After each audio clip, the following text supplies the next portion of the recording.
You're now listening to the Fullerton Unfiltered podcast.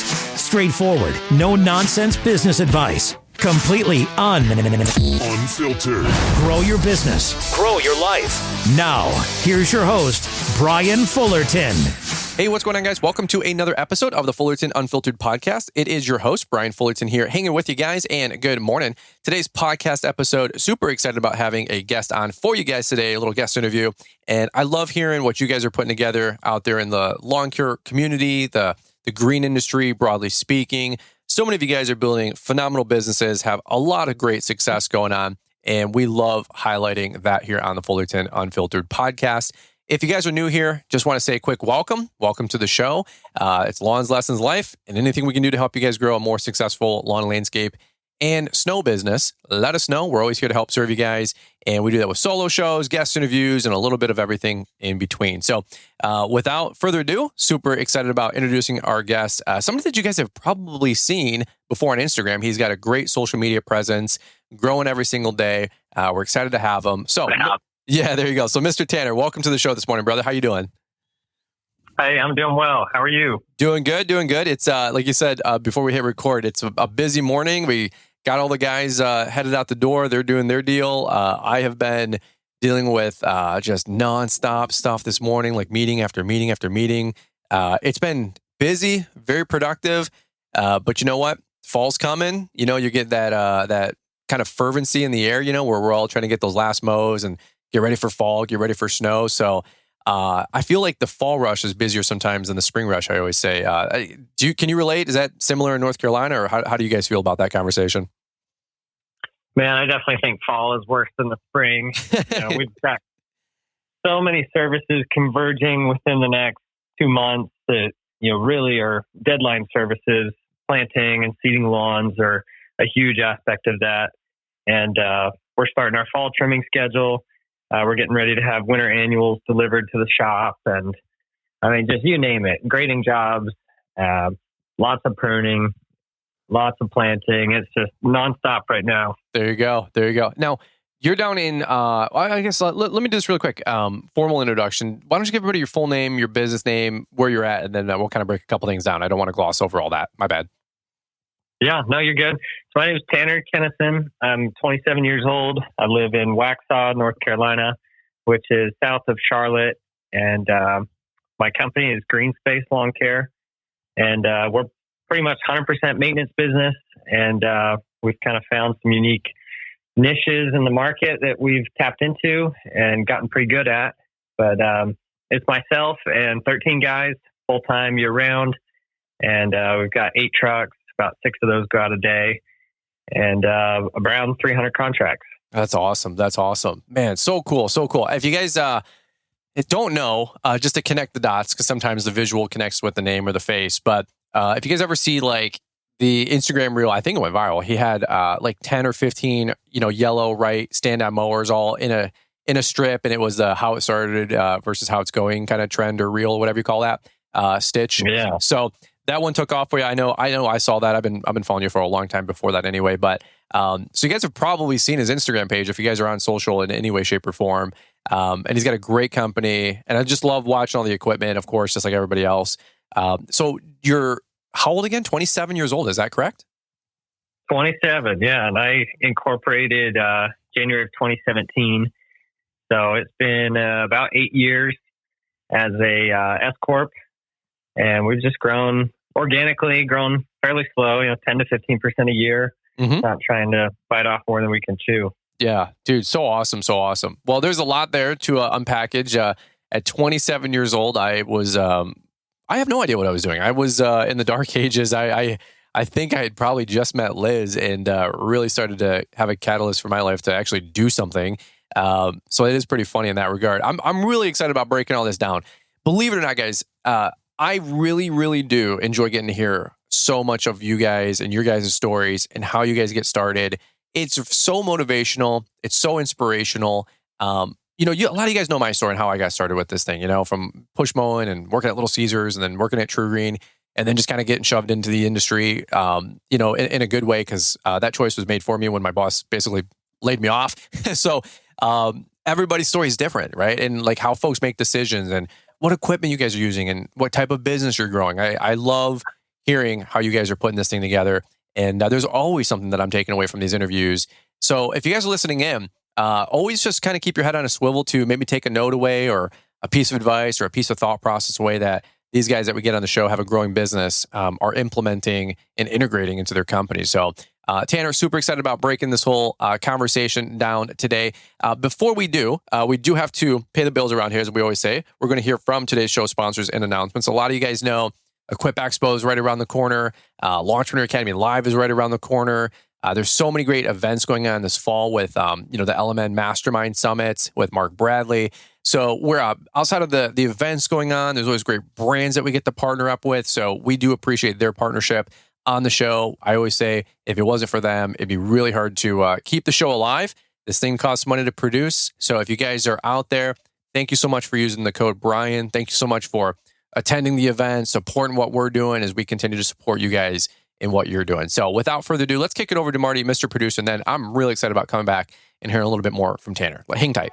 We wanted to take a quick minute to introduce you to some exciting news from LMN. They've recently announced new tiers and pricing for their world-class software, making it more accessible for companies on the grow. LMN Starter is only $297 a month and provides all the essential tools you need to grow. From building your company budget to taking control of your estimating, streamlining your invoicing, and taking the guesswork out of how to price your work, LMN is here to help create a predictable and profitable business. If you're running revenues from $250,000 to $500,000 or more, then it's time to invest in software to meet your growing business needs that was designed by landscapers for landscapers. Mention code Brian when you sign up to receive the white glove, one-on-one onboarding experience and lock in the best pricing available. Take control of your future today with LMN. All right, Tanner, we're coming back to you, brother. Super excited about hearing about what you guys are putting together. Greenspace Lawn Care, okay? All the way down there in beautiful Waxhaw. I thought earlier you were going to say wax on, wax off. You know what I mean? Like that whole deal with the Karate Kid. So just having some fun there. You know how that goes. But anyway, really quickly, Charlotte, North Carolina, absolutely beautiful area. Question for you, elephant in the room. Do you guys get any snow, or you had said earlier you do contracts? Are you guys like 12 out of 12 month service, or how just broadly speaking, just kind of curious, how does your business work in that regard? Yeah, so not really any snow here. I mean, we might occasionally get more of like a freezing rain or ice storm, but I mean, it's been years since we've had a good snowstorm. But yeah, we do everything on a 12-month contract. So, you can look at it as a payment plan. But we are doing year-round service. So we visit a property for mowing about 46, 48 times a year. We slow down just a little bit in January and February. But we try and bundle all the maintenance into a plan. So we do the treatments, we do the seeding, trim the bushes, plant the flowers, mow the lawn, try to do the leaf removal. I mean, you name it. Anything that we can do to help you keep your property clean and looking neat year round, we are eager to offer. It seems like down in the Southeast, I talk about it quite a bit on the show. A lot of folks work on 9 or 12 month maintenance contracts, which is really, really enticing. We do in some capacity with some of our commercial accounts. We have a 7-month maintenance contract with a 5-month snow contract. I don't have anything where we take the total season and just do 12 months equal payments. I'm not that ambitious with hedging against any upside or downside in terms of weather, like snow, because it can be so hit or miss, or how much salt you do or don't use. But is that pretty much how folks are doing business down there in Carolina, Georgia, Florida, or is that just something that you guys have found unique to you? Because the only reason I ask is I came off the summer tour with the teenager series with who's the guy, Southern Stripes down there, Brad and Jack Freeman. And they do the exact same thing. And so they're able to build really good building blocks for their payroll, their crews, because their clientele are basically 12 out of 12 months, if that makes sense. So is that how you guys are kind of putting things together? Yeah, and I think that's pretty standard for this area and a little bit further north and south. You got some really high-end residential housing, and you've got weather that accommodates growth and the need for some sort of maintenance pretty much year-round. Sure. And I mean, it's just one service rolling into another. And, you get a good volume under your belt and it's just nonstop work. Yeah. But, were you guys always operating that way, or is that something you adopted like when you got started younger in your business and your career 7, 8, 9 years ago? yeah. So, I mean, as a teenager, I was just mowing, by the cut and, would just bill you at the end of the month through QuickBooks and kept a running, accounts receivable list. And I've always been a net 30 basis billing and, just tried to model that after larger businesses and the way they usually accept payment. But, what really changed it was getting my pesticide license and being able to bundle in all the spraying, for insects, for fungus, pre-emergent fertilizer, weed control, which is spread out throughout the whole year. So that was a really easy way for me to start building out these 12-month plans and getting some guaranteed cash flow coming in, which really was the foundation to build my business and keep debt low was, having those contracts. And as long as we were doing what we're supposed to and checking the boxes, we could guarantee revenue month to month and year over year. So and cool. Make a good plan on how to grow. Yeah, I love that. That's something that we kind of struggle with a little bit up here. If I was just honest with you guys, like our spring or fall cleanup could be super hit or miss in terms of making money and revenue. And snow, of course, is hit or miss. That's why I'm heavily moving to a lot of, flat rate monthly contracts for snow and salt management versus like per push type work. As much as I can sell it, as much as I can sell it or convince customers that it's a good bet, which it is. But it's like when you're trying to build these building blocks of crews and you want to hire, a foreman and a right hand, it can be a daunting process when you're trying to project revenue and cash flow for a route if you don't have guaranteed quote unquote work, like in the Midwest, maybe compared to down south where you can maybe get away with some of those 12 out of 12 month contracts. I love the idea, so that's super, super cool. Let me, do you anything to add on that one before I pivot really quick? Well, I would just, encourage anybody that is not offering a contract, now's a great time to write up something simple and pitch it more as an annual payment plan. So, whatever that customer spent with you last year, say it's $2,000 and you may have only serviced 6 months out of the year, take that total and give them a 12-month rate where, that $2,000 now becomes $200 a month or whatever it is. And, they may like that. Their bill may be cheaper on a month-to-month basis because you spread the cost out. So that's something to think about. I think it can work anywhere. Yeah.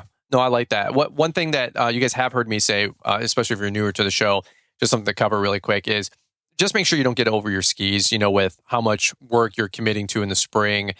I just had a gentleman the other day. I'm not going to share the whole story. He's like, you can share this if you want, dude. It's a good learning lesson. I'm like, no, I'm not going to like blast you like that. It's not that bad.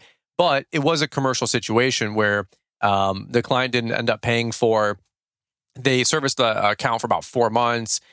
And so he was very front heavy with fertilizer, mulch, cleanups, mowing, of course, double cuts, all this mess. And then the client actually got a little bit into a spat with him about saying he did or didn't do a certain amount of work and he didn't really have any way to verify some of this. And it just kind of went to guns. And they offered him like, hey, we're going to offer you to basically get lost, but we're going to give you like half of what you claim we owe you.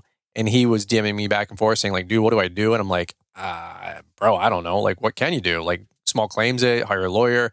It was a mega corporation down there. So even though he did the work, and said he, and followed up and had invoicing and everything was correct, Big Brother, pushed and shoved and said like, no, we're going to strong arm you a little bit. So I just, one account, maybe not the end of the world, but you got 50, 80, 100, 200, 300 accounts like that. Like, God forbid anything happens. I don't know. Again, how do you mitigate against that? That's a question for you. How do you guys handle stuff like that?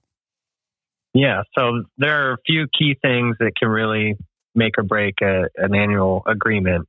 Definitely some clear terms for what they are agreeing to and having a signature on file.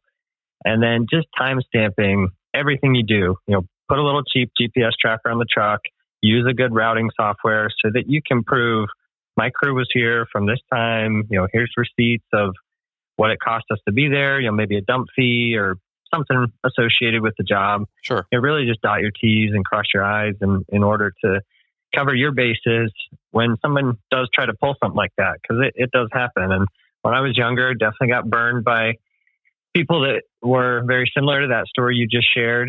And you just got to tighten up on your processes and make it so that if someone tries to screw you, you've got some ground to stand on. Yeah, amen. Yeah, and that was the kind of conversation with him. He's like, I got some receipts, some logbooks, not as good as he was saying or hoped, of course. And nobody's perfect, Yeah. But I felt bad for him because it was like, again, I'm not going to give the guy's name out, but I was empathetic, and it's a stupid situation, but he was owed, I don't know, it was either 20,000 and they were willing to pay him 12, or it was 12 and they were like basically willing to pay him half. And I said, dude, half. Yeah, I said, terrible. yeah, I said half of that number is better than nothing of that number. I said, you're kind of caught with your pants down. And sometimes this stuff happens, folks. Like we've got accounts that sometimes take 90 to 120 days, one or two accounts I know specifically, big commercials. And I'm like, dude, we got to shore this stuff up. But at the same point, you're like, I also want to grow. I also want to make payroll.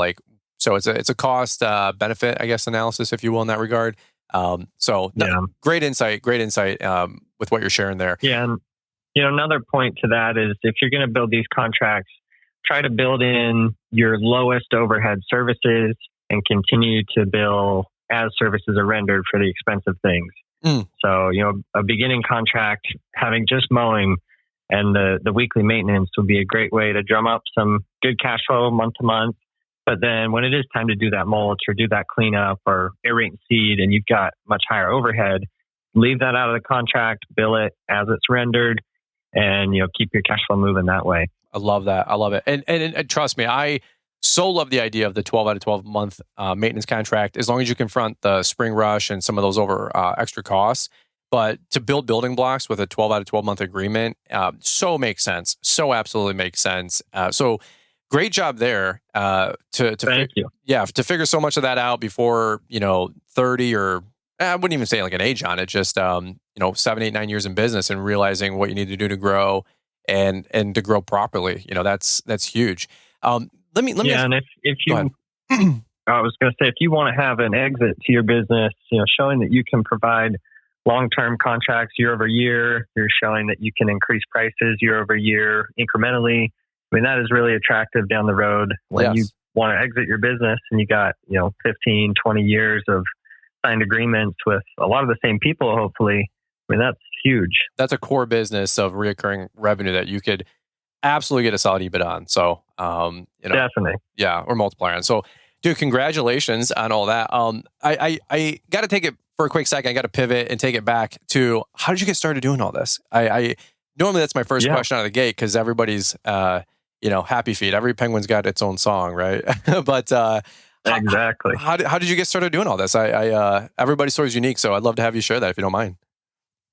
Yeah, so I'll go all the way back. 8 years old, probably before I was even 8. Around the house, we always had chore charts that we needed to complete on a daily and weekly basis. And I was the oldest of 5 kids.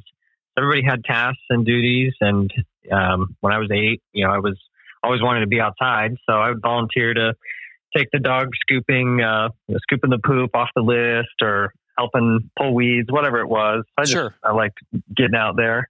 And I had a few clients around the neighborhood that I scooped dog poop for a couple of years at $4 a visit.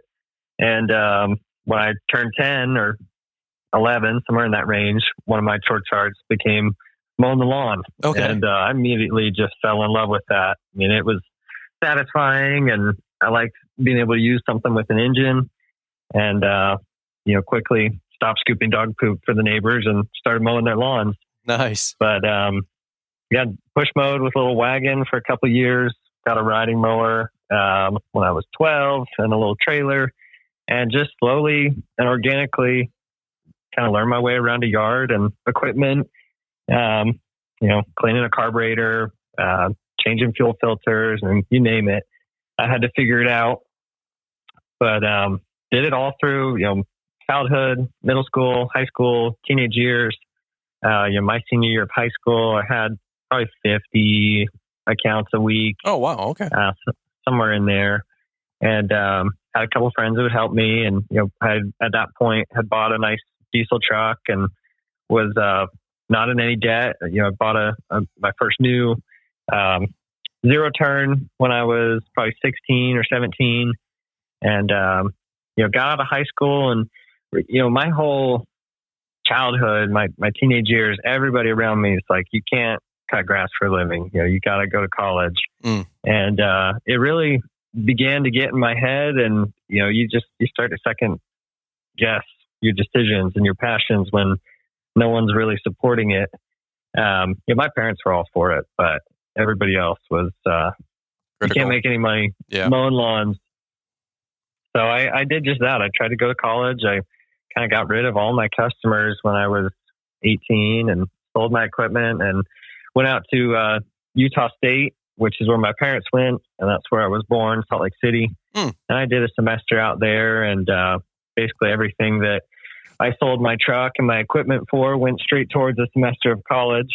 And it was my responsibility to pay for school.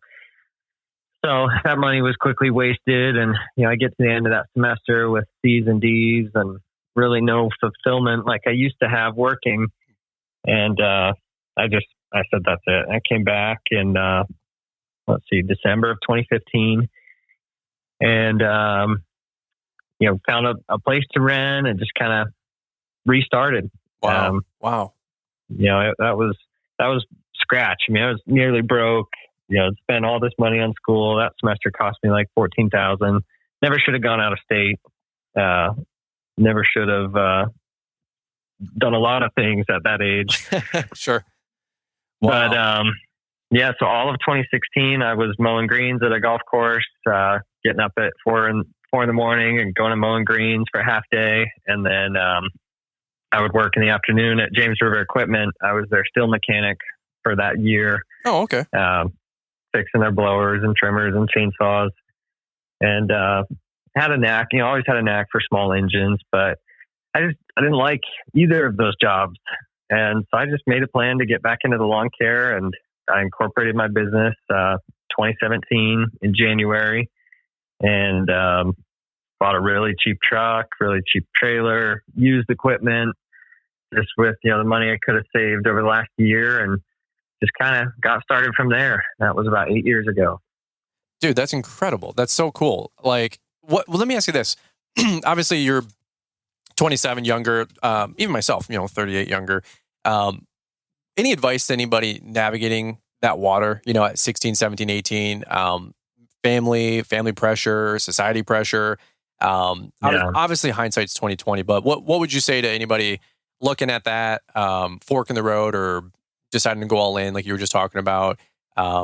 Because so many of these younger guys, I love, like I said, doing these teenager tours and interviews because they're 16, 17, 18, 19 years old with, they're making 80 grand. They have 100 accounts, doing 250, 300 in revenue. And I'm like, you've got a great thing there. And then some well-loving person talks them out of their dream and tells them to go get a job. And then, 4 years in college at 200 grand or 100 grand invested there, and then make 45 grand a year out of college. And I'm like, dude, it's just, why?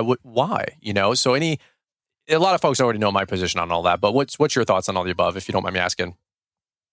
Yeah. So, I mean, I've always been under the impression that, anybody that is trying to put down your dream or what you're passionate about and is offering you more of a cookie cutter, safe, alternative, usually doesn't have the resilience or the guts to do it themselves. And they don't want to see you make it either.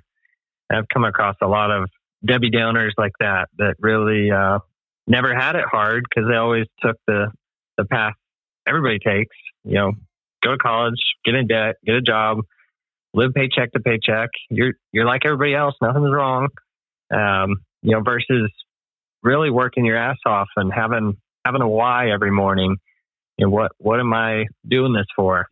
Yeah. I think those hard beginnings are so valuable. That will shape you for the rest of your life.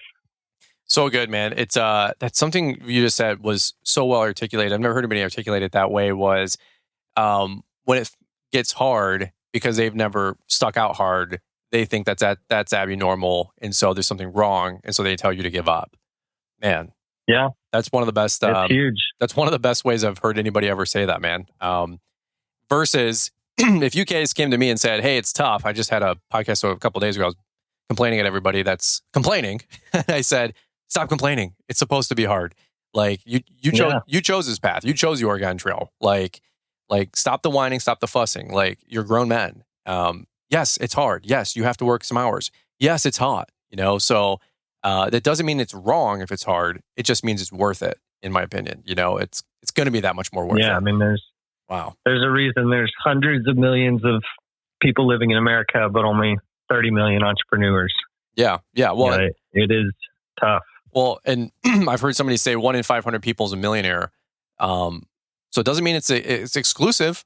It doesn't mean it's elusive. It just means it's going to be a challenge that you have to go against the grain, observe what other people are doing, and do the opposite. That whole kind of scenario, and make different choices and different decisions than pretty much the masses, right? So such a great conversation. We could go on that for another hour, But I want to, while the short time that we got you here, talk a little bit more about where the company's at and then where it's going.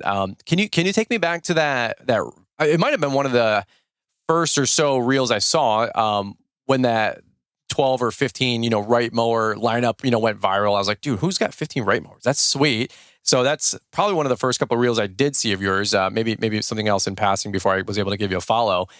So take me back to that post, where the company's at today. How are you guys organizing all this? How are you cash flowing all this? Those are some glaring questions that I'm sure a lot of folks have. I mean, having what you tell me, but 10, 15 mowers out there, that's a huge investment, and there's got to be something going on there. Yeah. So, I mean, it really all files back into that contract model and that pesticide license. I mean, those things really go hand in hand. So, it's just been, like I said earlier, 10 to 15% growth a year, not trying to do any crazy aggressive marketing. I mean, we've vastly just grown off of people seeing the trucks and seeing my website, seeing the social media. Never paid to run any ads, never paid to have an SEO company manage anything for me. I built my own website in the beginning, and I have a lady that helps me edit it now. But I really try to just let it do its thing, try and let it grow organically for my own mental sanity. And I mean, just for everybody involved, it doesn't need to go fast. But so we've got about 300 contracts. Not all of those are full service, but about 200 are year-round full service. But there's definitely still clients in there that we just spray for, or maybe we just do the bushes and the mulch. I mean, it just depends what their needs are. But myself, 13 guys. 3 of those are just full-time mowing crews. So, on a given day, we'll mow probably 20, 25 acres and, make 70 or 80 stops in a day. So the volume is getting up there, but I've tried to let it get there slowly. That's awesome. I mean, 10 to 15% year-over-year growth it doesn't sound like a lot to some folks, but you let that compound, for 5 years, and that business can turn pretty healthy. Just like a financial investment calculator, when you see the compounding over, year 1 through 10, not so much. 11, 12, 15, 18, 20, that can start to really, really grow and pay some dividends. That's the what Benjamin Franklin or somebody said, or Einstein said, like the 7th or whatever 8th wonder of the world was compound interest. Like, so never. It's powerful. Yeah, no, for sure. That's, I mean, for any guys out there, like, well, we only grew 10% this year. I'm like, if you grow 10% every year for 4 or 5 years, you've basically doubled the business, and another 10 years, you've tripled the business. Then it actually can grow a lot quicker than you guys sometimes give yourself credit for, And I always say, like, 10, 15% growth is stellar. Ask any company right now in the country, if they're experiencing double-digit sales growth in this economy, they would have a company-wide party where they rent out Disney World if any company was up 10% this year. Any of the big companies, I'll tell you that. Most of them are lucky to be up single digits, and most of them are down single, if not double digits in 24. So, I mean, I just was listening to Fox and CNBC. They were talking about how Chewy, the big pet supplier, has finally gone profitable. I mean, they've been negative for years. Wow. Amazon, very similar story. If you can maintain some year-over-year growth, you're doing something right. That's right. And if you're creating profit and have some cash at the end of the year, then welcome to being the 1% of businesses, small or large, in the country. I think somebody said like Macy's or something doesn't even become profitable until basically like Black Friday, Cyber Monday forward. Like, it's like they make all their money in a couple holidays. Yeah, literally. I mean, imagine being in business 52 weeks a year and you make money or generate your profit for like the last 8 to 10 weeks. Like, isn't that just maybe even that many, more like 6 or 8 weeks? It's crazy. So for any of you guys that are like sucking wind or struggling with that, just hang tight, hang in there, ask for help, ask good questions to good people. There's always stuff that you can learn in those circles. So don't beat yourself up too much. If you're still in business a couple years in and still getting the runway built and figuring this thing out, welcome to the club. So no worries there. Let me ask you this, just for time's sake. It's already a half hour into this thing. I can't believe it. Let me ask you, where do you? No rush on my end. Yeah, unfortunately, I have a 12, so I got 15 minutes left. But I probably should eat some food or hit the head in between there, right? But where are you guys looking to go and grow as a company over the next few years? You've got a great, solid business right now. I would imagine pushing 7+ digits in revenue, which is phenomenal. So where do you intend to go, or where do you see yourself going with this thing? Yeah, I mean, I've gone back and forth on that many times. Just trying to weigh the headache that comes with each stage of growth. Sure. But I would love to have multiple locations within the same state and be able to have some of my best guys go out and start those locations and run them and manage those. And I don't know if I want to go as far as the franchise model, but I think there's some very similar markets to what we currently operate in. Maybe an hour from here, hour and a half from here, within North Carolina and some parts of South Carolina that I would really be interested in down the road. But that's awesome. My whole thing would be, if I'm going to grow into other locations, I'm going to do it in cash, and I'm going to take my time, like I did here. And it's not worth getting in a bunch of debt for and trying to rush it. Yep. Amen. Love it, man. That's awesome. Well, I will just probably land the plane there for now. I feel like we could go for another 2 hours for sure. So maybe we'll get like a spring rush update, check in every 6 or so months. I love getting the update from so many of you guys that have been on the show and hearing about the growth, or frankly, even the setbacks. Real talk. Sometimes things go backwards. That's okay too. It's just don't let it stay there. So we'll definitely have to circle back and maybe get a little spring update and see how you guys fared through the fall and the winter.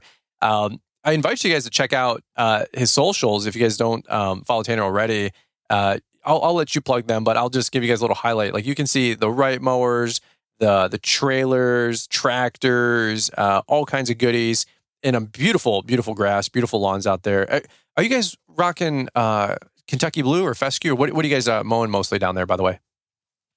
Yeah, so we're 100% tall fescue. Probably about 3 years ago, we dropped all of our warm season accounts. So no more Bermuda, no more Zoysia. Really just tried to hone in on one thing and get good at it. But it's working. We really enjoy the fescue, and it, like I said, it's year-round maintenance. Love it, man. Love it. Well, where can people find you? Where can people connect with you if they want to learn more? Or maybe they're in the area and they want to grab lunch or something like that and get to know you more. Yeah, so a couple options. Obviously, my Instagram at Greenspace Lawn Care. We did a good YouTube video with Wright last summer that you can find through their YouTube channel called Building Businesses. My website is a great resource to just see the kind of work we do and what we offer, and that is greenspacelawn.care.us. And then a couple other podcasts you can find me on if you get on Apple or Spotify. And feel free to DM me. I'm happy to answer questions, and not going to charge you a consulting fee to, pick my brain. So I'd love to hear from you guys. There you go. Well, give him a shout. Reach out to him on Instagram or Facebook, or check out his website. Definitely check out the Instagram page and give him a follow. We've got some great trailers, trucks, equipment set up. I know it's caught my eye, and I love learning from you guys what's working out there, equipment wise, business best practices. So. Super excited to have you on today, Tanner. Glad our schedules were able to line up and link up, and it's exciting to get you on the show and have you share your story, man. So thanks again. Well, thank you. I really appreciate it. It's awesome. You bet, brother. Well, cool. Well, I guess we'll land the plane right there, guys. Hopefully you guys are enjoying this podcast episode and enjoy the little bit of a motivation here at the end of the week to kind of get a little end cap, and hope you guys can finish strong with all your lawns. Maybe you guys are my weekend warrior friends, I always call, and you got the weekend ahead of you. I hope the weather holds out and you're able to get all your lawns cut and all your work completed. And it's just so cool to see the growth in this industry and this community, how cool it is to learn from each other, where we can all grow and win together and share thoughts like this to inspire the next guy. So if you guys are new here, don't forget to click that follow button. If you guys have been enjoying the show in any way, shape, or form, and maybe you guys haven't had a quick second to leave us a rating or review, hopefully 5-star. We super appreciate that. Just drop that down in iTunes and let other folks know, like some social proof, hey, this thing's good. We're getting something out of it. It's worth your investment to check it out and give it a download and a listen. We are ever so grateful if you guys do stuff like that. So thank you. Last thing I'll wrap it up with is don't forget to get your Equip registration taken care of. We will leave a link in the description for that. Launchpreneur Academy live tickets, last chance for early bird is October 2nd, which is a Wednesday. So many folks are coming on down to that. We're selling between 2 and 10 tickets a day. Just had an individual bringing 5 folks in, which is really exciting. So they got the group rate of 4 or more with a discount. Email me if you want that. But we can't wait to see you guys here in Novi, Michigan, November 2nd for our conference. We're bringing in some of the best speakers as well, where you can learn and grow and hopefully take that knowledge and apply it and grow a successful business just like Tanner. So, all right, guys, well, over and out. Thank you so much for listening. We hope to catch up with you guys here on the next episode. Winter is fast approaching, and if there's one thing lawn care pros know, preparation is key. Whether you're handling commercial or residential services, securing your snowplow contracts now is crucial. And here's the best part. Our contracts have just been updated. Locking in your contracts now stabilizes your winter income, letting you plan and allocate resources with confidence. Get immediate access to the Snowplow Contracts Bundle training program today at launchpreneuracademy.com. Our updated structured contracts show that you're serious about delivering top-notch service. Whether it's a commercial property or a residential driveway, you're giving clients the peace of mind they deserve. And of course, stay ahead of the competition. With flexible contract options, per push or seasonal prepay, you'll be the go-to provider in your area. Serving large businesses or individual homeowners, we've got you covered. If you're ready to elevate your winter services, head over to Launchpreneur Academy and secure your updated snowplowing contracts now. And yes, they include free lifetime updates. Don't wait for the first snowflake. Get started today and make this your most profitable winner yet. Visit launchpreneuracademy.com and we've provided a link in the podcast description. Thanks for taking the time to listen to the Fullerton Unfiltered podcast with Brian Fullerton. We hope you enjoyed this production. If so, please consider leaving us a 5-star review for the show. While the techniques and ideas presented here are designed to help you grow a more successful and profitable business, no one can guarantee these results for you. We want to emphasize that entrepreneurship is not easy, and the ideas presented here are just the opinions of Brian Fullerton and his respective guests. No one can guarantee success for you. That being said, we hope the ideas presented here help you and motivate you to go on out there and crush it with your own business. Fullerton Unfiltered Podcast. Thanks for listening, and we hope to see you on the next episode. This has been a Brian Fullerton and Mr. Producer production.